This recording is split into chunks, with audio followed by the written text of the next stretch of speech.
할렐루야. 우리 옆에 있는 분들에게 잠깐 한번 인사 나누실까요? 눈 인사로 이렇게 해서 주님의 이름으로 축복하고 사랑합니다. 같이 한번 인사해 주십시오. 할렐루야. 네, 주님의 이름으로 축복하고 사랑합니다. 실제로 있었던 이야기인데요. 한 아이가 자기 동네 공원에만 가면은 항상 그 동네 공원에 있는 중간에 세우는 플라스틱 그 구조물을 항상 발로 뻥뻥 차는 그런 습관이 있었어요. 그 스트레스 풀려고 그랬는지 그렇게 한 번씩 차면 차고 돌아오고 그렇게 했었는데 그날도 습관대로 그 플라스틱 구조물인 줄 알고 가서 늘 하던 대로 그냥 뻥 찼습니다. 그런데 발목뼈가 완전히 부러져 버렸습니다. 그 이유가 뭐냐니까 그 플라스틱 구조물이 너무 낡아가지고 그 전날에 새로 철제로 해서 그 구조물들을 다시 만들어 놓았던 거예요. 그러니까 그 아이는 모르고 그 여전히 플라스틱인 줄 알고 그냥 세게 찼는데 뭡니까? 세니까 그 발목이 견디지를 못하고 완전히 부러져 버렸죠. 그래서 그 아이가 병원에 가서 웬만한 것 같으면 골절 좀 해서 나을 텐데 완전히 장애를 입어가지고 평생 그 발목을 쓰지 못하고 그렇게 불구로 살고 있습니다. 또 한 사람은 35년 동안 직장에서 정년을 다 마치고 퇴직을 하면서 적지 않은 돈들을 퇴직금으로 받아왔습니다. 그 돈을 가지고 이제 남은 여생을 자기 아내와 함께 가족들과 함께 살면 그런 대로 아껴 살면 충분히 쓸 수 있는 돈인데도 불구하고 그 돈을 다 투자를 해서 잘 아는 사람에게 투자를 했습니다. 근데 알고 보니 잘 안다고 하는 사람이 사기꾼이었어요. 그래서 사기를 당하고 나니까 어떻게 됩니까? 그 모든 재산들을 다 잃어버린 거죠. 마침 또 더 욕심을 부려가지고 자기가 살고 있는 그 아파트도 적지 않은 아파트인데도 그걸 다 뭐라고 그러죠? 담보를 걸어가지고 다 투자를 했으니까 나중에 그걸 집행하게 되니까 아파트도 다 날아가 버리고 살던 집도 다 빼앗겨 버리고 결국은 전세를 전전하다가 그것도 힘들었는지 지금은 노숙자로 살고 있다고 합니다. 누가 보아도 어떤 면에서는 실수이고 또 어떤 면에서는 잘 몰라서 무지해서 당한 그런 결과이지만은 그런 결과가 참으로 그 한 개인에게는 처참하다 말할 수밖에 없습니다. 또 돌이킬 수도 없습니다.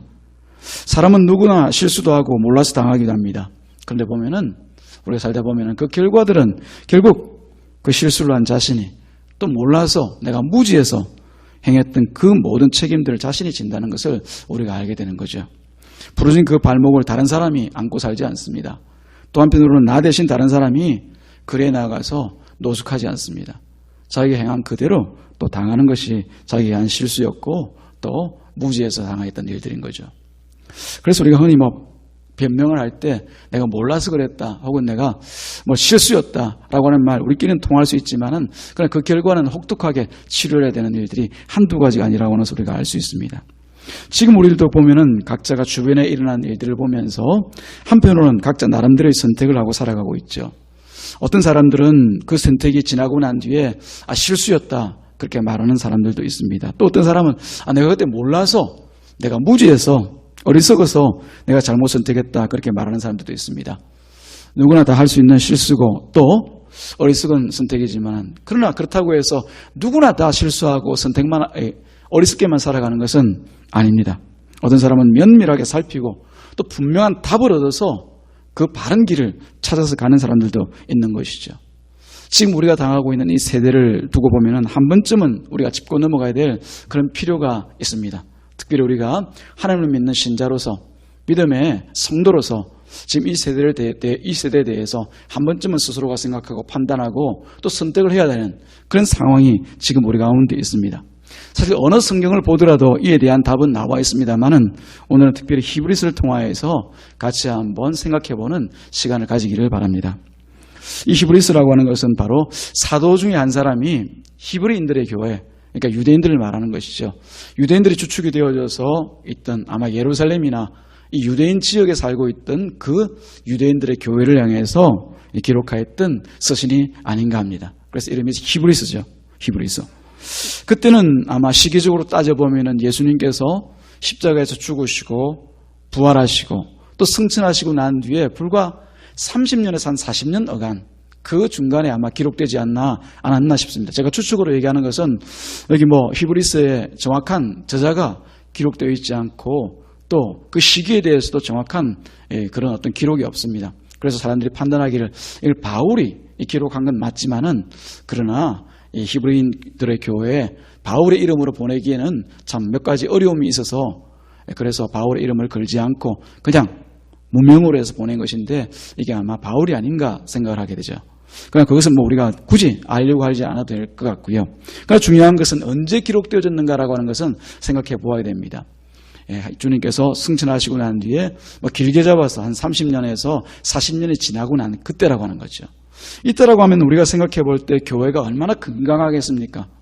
예수님께서 불과 30년 전에 계셨고 그리고 예수님을 보았던 그 제자들이 복음의 말씀을 전하고 그야말로 생생한 그 말씀을 전하는 그 사도들이 곁에 있는 그때의 교회라고 하면 우리가 얼마나 건강하고 그야말로 교회가 교회다울까라고 하는 그런 생각을 해볼 수가 있지만 그러나 보면은 그렇지도 않았던 것 같습니다. 각 교회마다 큰 어려움들을 가지고 있었습니다. 크게 두 가지 이유 때문에 그랬습니다. 첫 번째는 뭐냐면은 이 신자들의 오해 때문입니다. 어떤 오해냐면은 곧 오시겠다라고 하던 이 주님이 오지 않는 거예요. 승천하실 때 제자들을 통하여서 그 자리에 모여있던 500여 형제에게 말씀하지 않습니까? 내가 너희들이 본 그대로 내가 올 것이다 라고 했던 이 말을 들었던 그 사도들이 그 들은 대로 가서 교회에 전해야죠. 성도들에 전해야죠. 너희들이 본 그대로 내가 곧 오리라. 그 말씀을 전하고 나니까 그 말씀을 들었던 성도들이 그 말을 오해를 하는 거예요. 곧 오시겠다고 했으니까 이제 한 달 지나면 오실까? 1년 지나면 오실까? 10년? 근데도 30년이 지나고 40년이 다 돼가는데도 불구하고 그 오시겠다는 주님이 오시지를 않는 거예요. 그럼 어떤 일이 생기겠습니까? 의심이 생기겠죠. 나는 이렇게 생각하는데 왜 이런 일들이 생기지 않지? 주님 오시겠다고 하고 내가 지금 세상에 아무 일도 안 하고 그냥 주님만 바라보고 살아가는데 주님만 열심히 믿고 살아가는데 왜 주님 오시지 않지? 의심이 생기는 거죠. 그때 교회에 어려움들이 생깁니다. 그렇습니다. 주님의 말씀을 이해하지 못하고 바로 알지 못하고 의심하는 이런 일들이 생기면은 우선 말씀에 대한 확신이 없으면 그 사람들이 그 개인이 혹은 그 단체가 꼭 보면은 이 교회에 어려움을 끼치게 되어져 있습니다. 그런데 예수님께서 뭐라고 말씀하셨습니까? 과연 예수님께서 곧 오신다라고 할 때 그 당시 교우들이 생각했던 것처럼 한 달 뒤 혹은 1년 뒤, 10년 뒤, 20년 뒤 오신다고 말씀하셨습니까? 그렇지 않거든요. 분명히 예수님은 말씀하셨습니다. 마태복음 24장 14절 말씀에 이렇게 말씀하십니다. 이 천국 복음이 즉 예수님을 말씀하는 거죠. 예수님께서 이 땅에 오신 거와 많은 죄인들을 위해서 십자가에 죽으시고 부활하셔서 구원받을 그 모든 성도들의 주인이 되셨다라고 하는 이 놀라운 천국 복음이 모든 민족에게 증언되기 위하여 온 세상에 전파되리니 그제야 끝이 오리라. 그때야 주님께서 이 땅에 오실 것을 말씀하셨거든요. 근데 성도들이 교우들이 이 사실을 모른 채로 기억하지 못한 채로 생각하지 못한 채로 무지해서 자기 나름대로 주님 오실 그날을 생각하고 살아가니까 왜 안 오시지 그러고 있는 거예요. 그 당시만 하도 여러분이 잘 알겠지만 이미 예루살렘의 복음이 전해졌습니다. 예루살렘과 유대라고 하는 이 히브리인들의 땅에 복음이 전해지죠. 그걸 또 에서 나아가서 사마리아까지 이르러 복음이 전해지고 이제 바울과 같은 이런 선교사들을 통하여서 땅끝이라고 하는 세계 끝까지 가고 있지만 그러나 완전히 전해졌습니까? 그렇지는 않지 않습니까? 아직까지 복음을 듣지 못한 수많은 사람들이 그 당시에 있었습니다. 주님이 오실 리 만무하죠. 그 사람들이 복음을 듣기 전까지는 안 오시겠다고 말씀하셨는데 복음을 들을 때까지 주님은 기다리셔야 되는 것이죠. 그런데도 불구하고 이런 주님의 말씀을 정확하게 알지 못하니까 의심을 가지게 되어지고 이 사람들이 교회에서 이제 요동하기 시작하는 거예요. 우리가 믿는 믿음이 진짠가? 주님이 오신 게 진짠가? 다시 부활하신다는 게 부활하신 게 진짠가? 다시 재림하신다는 게 진짠가?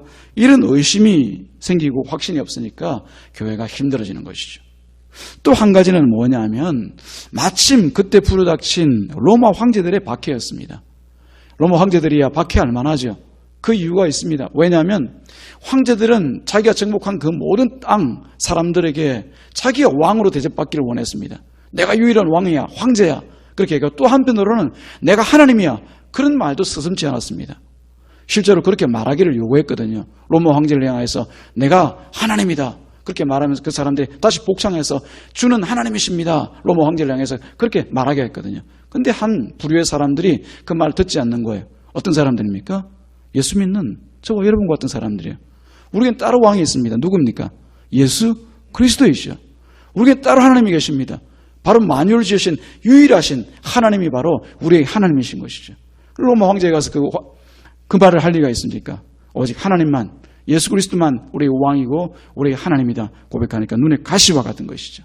그래서 때만 되면 이 황제들이 이런 주의 교회를 향하여서, 성도들을 향하여서 박해를 계속 거듭했던 것이죠.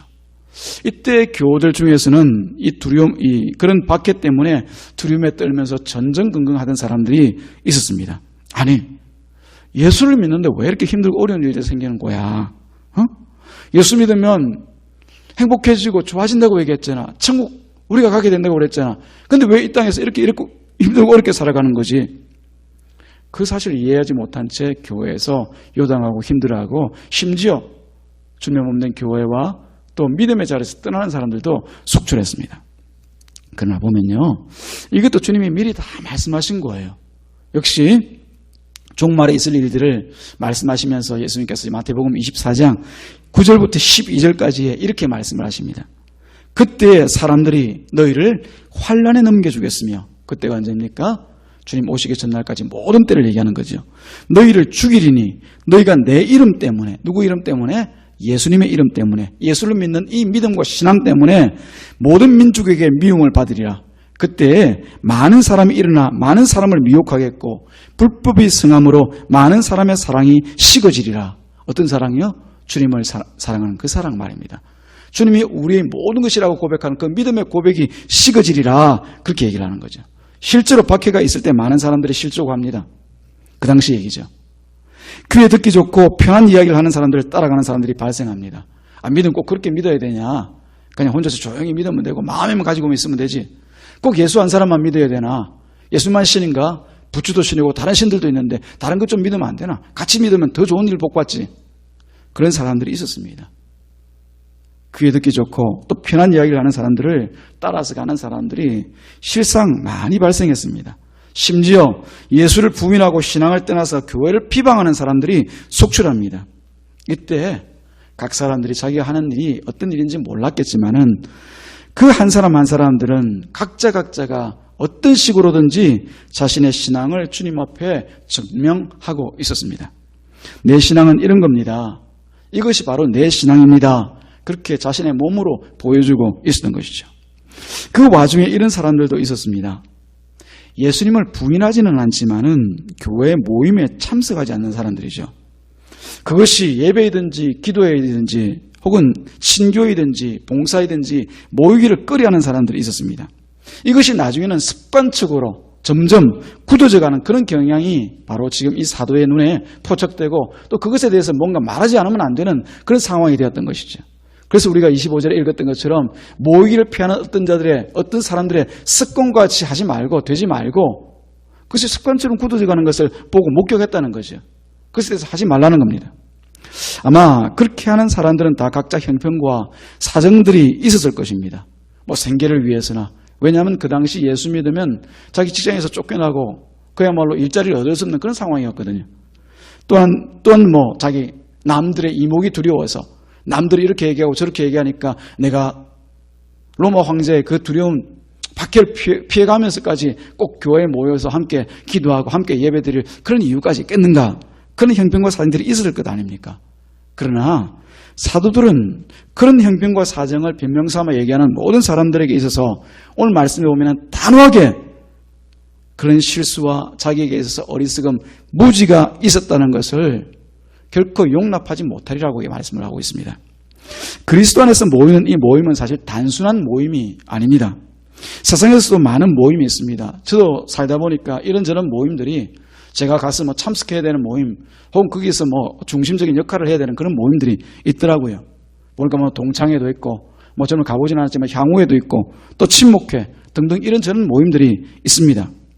그러나 이런 모임들을 보면은 어디까지나 사람이 중심이고 또 관심사는 세상 일들이 관심사입니다. 세상에서 어떻게 하면 우리가 더 멋지게 살아볼까, 잘해볼까, 이름을 내어볼까, 행복해볼까, 이런 것들이 관심인 것이죠. 그래서 모인 사람들의 그 이해관계에 따라서 모이기도 하고 한편으로는 그 모임을 피하기도 합니다. 근데 아무 사람도 그 모임을 폈다고 해서 거리끼는 사람이 없습니다. 그거 왜 그랬어? 그러면 안 되는 거 아니야? 그런 거 없습니다. 친목회 깨졌다고 해서 거기에 대해서 여러분들 가서 왜 그랬어? 따질 사람이 있겠습니까? 또 향후에 하다가 보니까 마음이 안 맞아 서로 나눠졌다고 해서 거기 가서 그러면 안 돼! 할 사람이 있습니까? 물론 서로 간에 아쉬운 마음이 있겠지만은 그것에 대해서 이렇다 저렇다 말할 사람은 없는 거죠. 이해관계에 따라서 때로는 모였다가 또 이해관계가 안 맞으면 서로 피하는 것이죠. 아무 거리낌이 없습니다. 그러나 우리 신자가 모이는 이 모임이라고 하니까 여러분들이 추상적인 의미로 듣기 쉬운데 우리가 뭔 예배를 얘기하는 거예요. 또 한편은 기도회로 모일 때 그 모임도 같은 모임이에요. 또 봉사나 친교, 또 교제 이런 것들이 다 여기서 말하고 있는 모임이에요. 모이기를 피하는 어떤 자들이 할 때 모임이에요. 그 모임은 전혀 제가 방금 말씀드린 세상적인 모임과는 같지가 않습니다. 우리의 모임 안에는 예수님이 중심입니다. 그리고 우리의 관심은 오직 그곳에서 하나님께만 관심을 두고 모이게 되는 거죠. 그래서 누구의 생각과 누구 뜻대로 혹은 마음대로 패하거나 혹은 다른 목적으로 모일 수가 없습니다. 그래서 사도는 25절의 경고를 설명하기 위해서 아까 말씀드린 것처럼 모이기를 피하는 어떤 사람들의 습관과 같이 하지 마라 경고하는 거죠. 하지 마라 하고 난 뒤에 그 이유를 설명하기 위해서 미리 19절에서부터 22절까지 말씀을 통해서 지금 교회의 근거가 되시는 주님이 우리를 향해서 이 교회를 향해서 이 모임들을 위해서 어떤 일을 행하셨는가를 말씀하고 있습니다.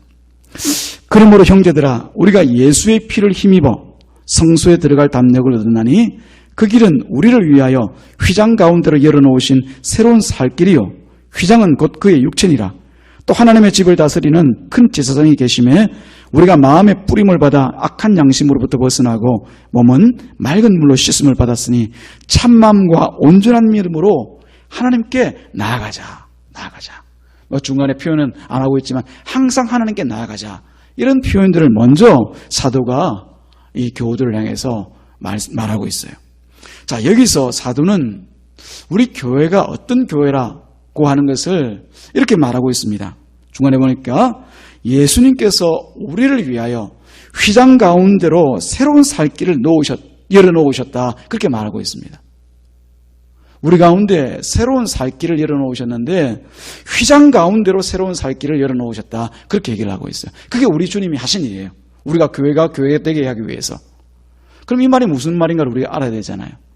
여기서 우리가 먼저 휘장이라는 말을 한번 살펴보면은 휘장은 하나님께서 구약 백성들에게 주신 그 성전 성소 안에 있던 그런 가림막입니다. 가림막. 아주 두터운 천으로 겹겹이 만들어서 아주 튼튼한 그런 가림막입니다. 그런데 이 휘장이 하는 역할과 그 의미가 있습니다. 형식적으로 휘장은 하나님의 언약궤가 있는 지성소와 그리고 바깥에 다른 떡이나 혹은 이 향축대를 세워놓은 그런 다른 배설물이, 진설물이 있는 그런 성소를 구분하는 가림막의 역할을 합니다. 지성소와 성소를 구별하는 가로막의 역할을 하는 것이죠. 그런데 이 휘장은 단지 지성소와 성소에 서로 분별하기 위해서 언약궤를 가려놓는 그런 역할만 하는 것이 아니라 다른 중요한 의미를 가지고 있습니다. 사실 이 휘장 하나만 내려놓았지만은 이 휘장이 가지고 있는 하나님의 분명한 말씀이 그 휘장 속에 포함되어 있는 거죠. 그게 어떤 말씀이냐면 바로 이 안에는 아무도 못 들어온다, 들어오지 못한다라고 하는 그 말인 거예요. 즉 땅에 사는 인간은 누구도 하나님 앞에 나올 수 없다라고 하는 것을 그 휘장을 통해서 하나님께서 말씀하고 있는 거예요. 아시다시피 지성소 안에는 보면은 법궤가 있습니다. 그 법궤 위에는 두 천사가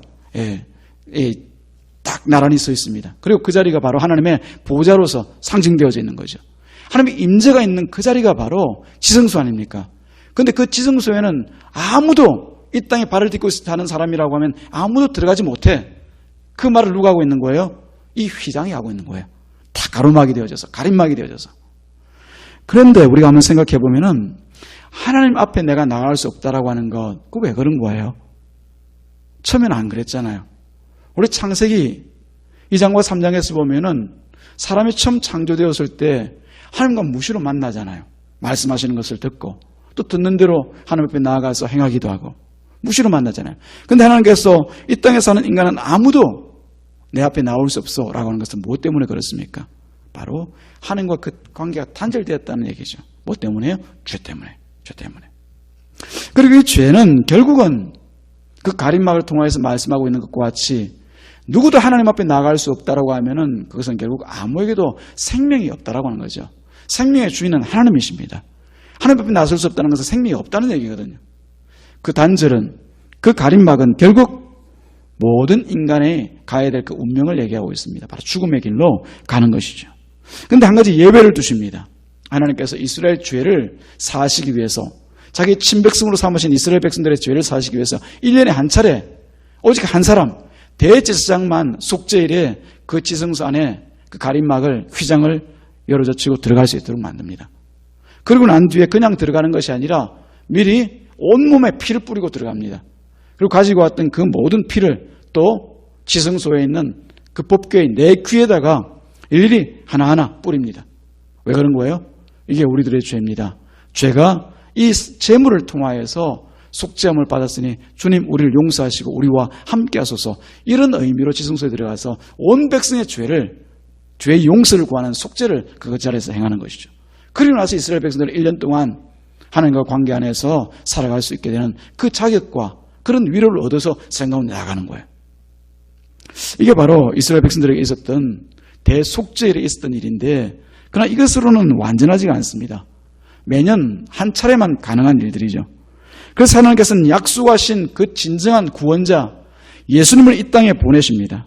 예수님께 친히 그 수많은 짐승이 죽어야 겨우 1년 감당할 수 있는 그 속죄의 효력을 예수님께서 단번에 십자가에서 죽으시면서, 대속제물로 죽으시면서 우리의 모든 죄를 사하시는 역사를 십자가에서 이루어 주시는 것이죠. 그래서 그 십자가는 결국 우리가 하나님과의 그 생명의 길을 열어주시는, 사망의 길이 아니라 새로운 상길을 열어주시는 바로 그 길이 되어지는 것입니다. 그래서 예수님께서 운명하시는 그 장면을 기록한 누가복음 23장 45절 말씀에 보면은 그날의 일들을 이렇게 기록하고 있습니다. 성소의 휘장이 한가운데가 찢어지더라. 예수님께서 죽으시는 그 죽음을 통하여서 하나님께 나아갈 수 없었던 이 땅의 모든 죄인들이 예수의 피를 의지하여서 하나님께 나아갈 수 있게 되었더라. 즉 다시 말씀드리면 생명의 산길로 나아갈 수가 있게 되었더라. 이것을 그렇게 표현한 것이에요. 그렇습니다. 예수님이 십자가에서 운명하실 때 성소에서 휘장이 위에서 아래로 찢어지는 그 이적을 통하여서 비로소 예수님께서 우리가 하나님의 생명으로 나갈 수 있는 유일한 길이라고 하는 것을 보여주신 것이죠. 예수님께서 친히 말씀하신 대로 나는 길이요 진리요 생명이니 나를 말미암지 않고는 아버지께로 올 자가 없느니라 하신 말씀과 같이 말입니다. 그런데 이 생명의 길에 대해서 제가 지금 여기서 한 7분 넘게 예수님께서 우리 가운데 열어주신 생명의 길, 휘장과 더불어서 설명을 드렸는데 누가 이 말씀에 대해서 관심을 가지겠습니까? 누가 이 말씀, 어떻게 보면은 딱딱하기도 하고 어떻게 보면 이해하기도 힘든 이 말씀에 대해서 길을 쫑긋 세우고 들으려고 하겠습니까? 다른 사람이 아니라 바로 내가 하나님과 끊어진 상태에 있었다는 것을 알고 살아가는 사람들이 이런 말씀에 대해서 귀를 기울여 듣고자 하는 거죠. 그래서 내게는 생명이 없고 오직 앞으로 있을 그 저주의 심판만 있다는 것을 아는 사람이 바로 그 말씀을 듣고자 하는 거죠. 그리고 그 사람이 길 대신 예수님에게 관심을 두고 계속 예수님을 찾고 구하는 사람인 것이죠. 사실 사람이 하나님께 혹은 예수님께 관심이 없는 그 이유는 다른 게 아닙니다. 내가 어떤 존재인가를 모르기 때문에 예수님에 대해서 별로 관심이 없는 거죠. 무지하기 때문에 그런 겁니다. 어쩌면 알면서도 마음에 두지 않기 때문에 그것이 실수라고 우리가 얘기할 수 있을까요? 당연히 그런데도 불구하고 그냥 설마 그러랴 라고 하는 이런 의심과 실수 때문에 사실은 예수님이 어떤 분인지에 대해서 정확하게 생각하려고 생각을 하지 않습니다. 다시 말씀드립니다. 인간은요, 영원한 저주와 멸망의 판결을 눈앞에 항상 두고 살아가고 있는 존재들입니다. 지금 당장에 있을 그 일들입니다. 내가 바로 그런 상태라고 하면은 지금 우리들에게 뭐가 제일 중요할까요? 조금 더 돈을 벌어서 앞에 있을 일들에 대해서 내가 준비하는 것이 중요할까요? 그렇지 않으면 세상 사람들에게 더 인정을 받고 내가 뭔가 세상 사람들이 볼만한 그런 스펙을 쌓아가는 것이 내게 더 중요할까요? 아니면 자식들 잘 공부시켜가지고 혹은 좋은 직장에 보내가지고 내 장래에 든든한 보정자로 만드는 그 일들이 내게 중요할까요? 사실 그게 중요한 게 아니죠. 지금 내 당장 앞에 심판의 판결이 놓여있고 그 심판을 따라서 내가 가야 될 곳이 정해져 있다고 하면은 지금 뭐가 제일 중요하겠습니까? 바로 나의 구원과 그 구원의 믿음을 주시는 예수님이 가장 중요하지 않겠습니까? 그럼 그 곁을 안 떠나죠. 저도 보니까 그래요. 중요한 것이 있으면 그게 자꾸만 시선이 머물고 그것이 자꾸 마음이 가고 또 떠나고 싶지가 않아요. 자꾸 그 곁에 머물고 싶어요. 뭔 일이 있나, 뭔 이야기가 있나 자꾸 귀를 기울이고 그렇게 되어져요. 근데 관심이 없으면요, 가서 억지로 하라고 해도 잘 그게 안 돼요. 어쨌든 좀 발을 빼고 싶어하고 떠나고 싶어하고 좀 멀리하고 싶어하고 그런 것이죠. 그런데 진정 내가 예수 앞에 죽을 자이고 예수님만이 나의 진정한 구원자가 되시는 생명의 그 산길을 여신 분이라는 것을 아는 사람들은 그런 고백과 함께 항상 그 말씀을 함께 듣기를 원합니다. 그 말씀이 있는 곳이 즐겁고 기쁩니다. 그래서 21절, 22절 말씀에서는 우리의 구원의 주가 되시는 예수님이 참으로 우리 대제사장이 되어서, 아까 대제사장이 어떤 일을 하는지 여러분 보셨지 않습니까? 온 백성의 죄를 가지고 하나님 앞에 나아가서 대속하는 그 일을 대제사장이 하지 않습니까? 근데 이제는 큰 대제사장, 우리 주님께서 그 일을 다 하고 계신 거예요. 그 예수님께서 하나님의 집에 계심으로 예수님을 힘입어서 우리는 하나님 앞에 나아가기만 하면 되는 거예요. 그 생명의 길, 살 길이 생겼으니 그 길로 가라고 지금 말하고 있는 거죠. 당연하지 않습니까? 그런데 이 일들은요, 모임 안에서 지탱되어져야 될 일들입니다. 세상에서 뭐라고 얘기합니까? 어릴 때부터 혼자서도 잘해요. 혼자서도 잘해요. 혼자 하는 것을 미덕으로 생각하고 그걸 자꾸 격려합니다. 혼자라고. 근데 믿음 생활도 그렇게 해도 될까요? 최소한 성경에서는 그렇게 말하고 있지 않습니다. 여러분들은 어떻게 생각하고 판단하는지 모르겠지만 또 누군가는 어떻게 말하는지 모르겠지만 최소한 성경에서 보면 이 신앙이라고 하는 것은 혼자가 아니라 항상 공동체로 모이게 되어져 있습니다. 제가 예를 들어볼까요? 구약의 이스라엘 백성들 하나님께서 부르실 때 처음 시작은 아브라함으로부터 시작하였지만 그 이후부터 계속해서 하나님은 공동체로 부르고 계십니다. 누구를 부르십니까? 모세를 부르시고 난 뒤에 이스라엘 온 백성들을 출애굽하도록 만드십니다. 하나님께서 모세를 구원할 계획이 아니라 이스라엘 백성들을 구원할 계획인 거죠.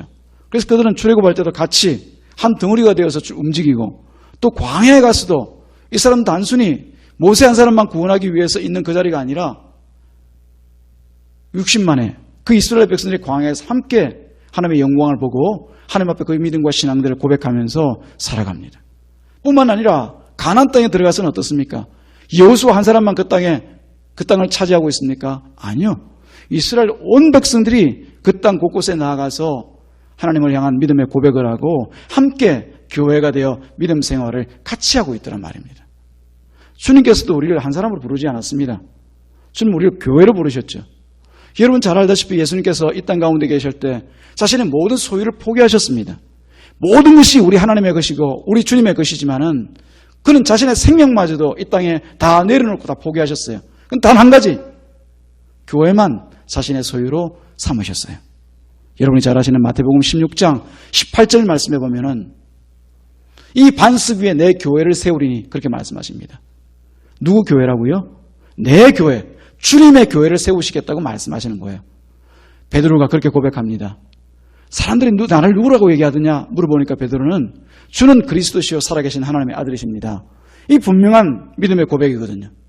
이 고백의 반석 위에 내가 내 교회를 세우겠다 그렇게 말씀하시는 거예요. 교회는 주님의 것입니다. 주님의 소유입니다. 누구의 것도 아닙니다. 그렇다고 하면 주님의 말씀을 따라서 살아야 되는 것이 교회입니다. 그런데 그 교회가 어떤 교회라고요? 두세 사람 모이는 곳에 내가 있으리라. 내가 너희와 함께하리라 말씀하신 것과 같이 혼자가 아니라 공동체로 모여서 하나님 앞에 서는 그게 바로 교회인 것이에요.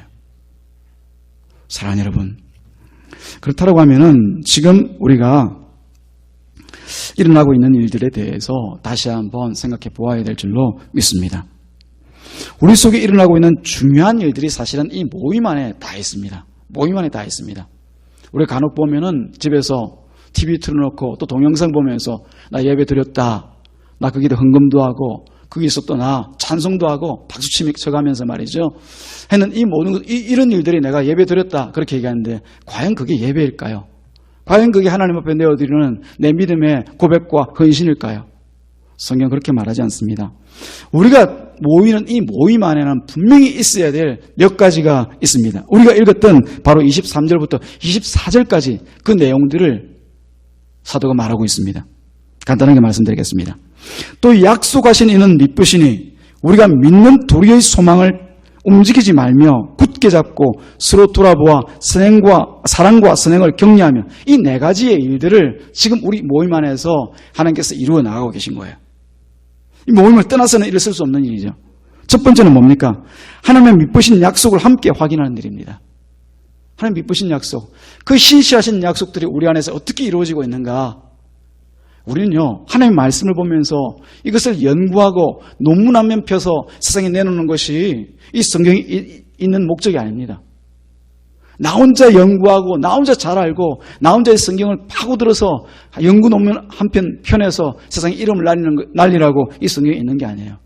이 말씀이, 하나님의 말씀이 내 삶에서 어떻게 증거가 되어지고 증명이 되어지고, 또 나와 함께하는 믿음의 공동체 안에서 나의 형제가, 내 자매가 어떻게 이 말씀 안에서 은혜를 받고 또 하나님 은혜 가운데 증거되는 그 말씀들을 가지고 있는가, 그 서로 나누는 거예요. 그게 뭡니까? 바로 하나님의 미쁘신 약속을 함께 약속하는 것이죠. 또 약속하시는 이는 미쁘시니, 이 미쁘심을 서로 간에 확인하고 고백하고 살아가기 위해서 우리가 함께 모이게 되는 거죠. 두 번째는 바로 그 뒤에 있는 말씀입니다. 우리가 믿는 도리의 소망을 움직이지 말며, 즉 믿는 도리의 소망을 움직이지 말게 하는 것이 바로 이 모임을 통해서 이루어지는 거죠. 이건 다른 게 아니라 말이 좀 어려운데요, 한마디로 얘기하면 우리 믿음의 고백을 얘기합니다. 신앙의 고백. 오늘 우리가 모여서 사도들이 함께 고백하였던 그 신앙의 고백을 함께 했지 않습니까? 다른 말 한 적 없습니다. 같이 고백했습니다. 거기 보면 이런 말이 있습니다. 성령을 믿사오며 거룩한 공회와 성도가 서로 교통하는 것과, 여기 보면 서로 교통한다고 되어져 있거든요. 성도가 그리고 공회가, 우리 모인 이 모임 안에서 서로 교통하고 있다고 얘기하고 있거든요. 이것을 믿음으로 고백하게 되어질 때 우리 신앙이 동일한 고백을 통하여서 하나님 앞에 세워져 나가고 있는 거죠. 혼자서도 잘해요. 혼자서 이 믿음을 고백한다고 해서 그것이 하나님 앞에 들어지고 바쳐지는 것이 아니라 우리가 한 공동체로 세워져서 교제하면서 하나님 앞에 올려드릴 때 그 믿음의 신앙의 고백들을 하나님께 들으신다는 것을 말씀하고 있는 거죠. 세 번째는 바로 서로 굳게 잡고 서로 돌보는 일을 하게 됩니다. 제가 더 강조할 필요가 없는 얘기입니다. 혼자서는 넘어집니다. 아무리 내가 신앙과 말씀에 굳게 서 있다 하더라도 홀로 있는 그 자리에서 넘어지지 않을 사람 없습니다. 선 줄 알았느냐? 넘어질까? 주의하라고 얘기했습니다. 우리는 하나님 앞에 누구도, 저 마귀 사단 앞에서 그 누구도 그 시험과 유혹 앞에서 홀로 설 수 있는 사람이 없습니다. 우리 같이 붙들어주고 견고하게 세워 나가야 되는 겁니다. 그러기 위해서 형제가 있고 자매가 있고 말씀을 가르치는 자가 있고 말씀을 배우는 자가 있고 또 함께 끄는 자가 있고 뒤에서 미는 자가 있는 것이죠. 이를 위해서 하나님께서는 우리를 모이라고 얘기하십니다. 마지막 네 번째는 바로 선행과 사랑을 격려하는 일을 하게 됩니다. 이것도 역시 우리가 더 강조할 필요가 없습니다. 주님께서 우리 가운데 보여주신 그 사랑, 내 마음에 담아둘 수 있습니다.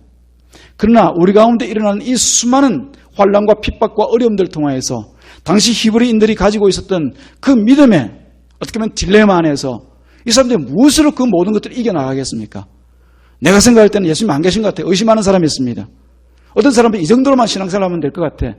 어떻게 그 말을 하나님 앞에 다시 구하고 다시 응답을 얻겠습니까? 그때마다 옆에서 든든히 세워지고 그 사랑으로 또 격려로 또 함께 선행과 함께 그 사람들 세워나가는, 그게 바로 믿음의 공동체인 것이죠. 그래서 하나님께서 우리를 부르실 때 혼자가 아니라 모임을 따라 모이는 그런 공동체로 불러주셨다는 것을 우리는 잊지 말아야 될 줄로 믿습니다. 사랑하는 여러분, 지금 우리가 참 어려운 시기를 겪고 있는 것은 사실입니다.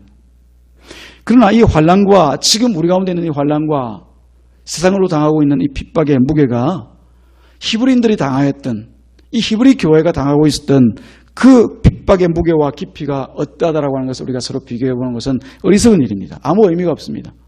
그때는 그때 나름대로 힘들고 어려운 것이고 지금은 지금 나름대로 그 깊이와 무게가 우리에게 당할 때 힘들고 어려운 일임에 틀림이 없습니다. 그러나 이 모든 과정을 통해서 우리에게 필요한 것은 그때가 더 힘들었고 지금은 좀 낫지 않냐. 그러니까 지금은 얼마든지 잘해볼 수 있다. 이런 얘기가 아니라 지금은 더 힘들고 그때는 좀 낫지 않았냐. 그러니까 우리가 조금 더 뒤로 물러서자. 뒤로 물러선다더라 하나님께서 이해하실 거야. 이런 우리 생각이 아니라 우리가 하나님의 교회고 내가 하나님께서 부르신 주의 백성이라고 하면은 신자라고 하면은 우리가 분명한 믿음의 결단 가운데서 주님의 말씀만 따라 살아가는 것 필요한 줄로 믿습니다. 세상에 누가 어떤 말을 한다 하더라도 자기 입맛에 맞는 그 말들을 세상에 쏟아낸다 하더라도 우리가 들을 말씀은 성경 말씀밖에 없고 우리가 붙들어야 되는 것은 예수의 십자가밖에 없다는 것을 다시 한번 이 시간 확인하고 돌아가시기를 주님의 이름으로 축복합니다. 어려운 때 꼭 승리하시는 우리 교회가 되기를 주님의 이름으로 축복합니다. 25절 말씀 다시 한번 읽어드리고 제가 말씀을 마치겠습니다. 모이기를 피하는 어떤 사람들의 습관과 같이 하지 말고 오직 권하여 오늘 권하여 드렸습니다. 그날이 가까움을 볼수록 더욱 그리하자. 승리하십시오.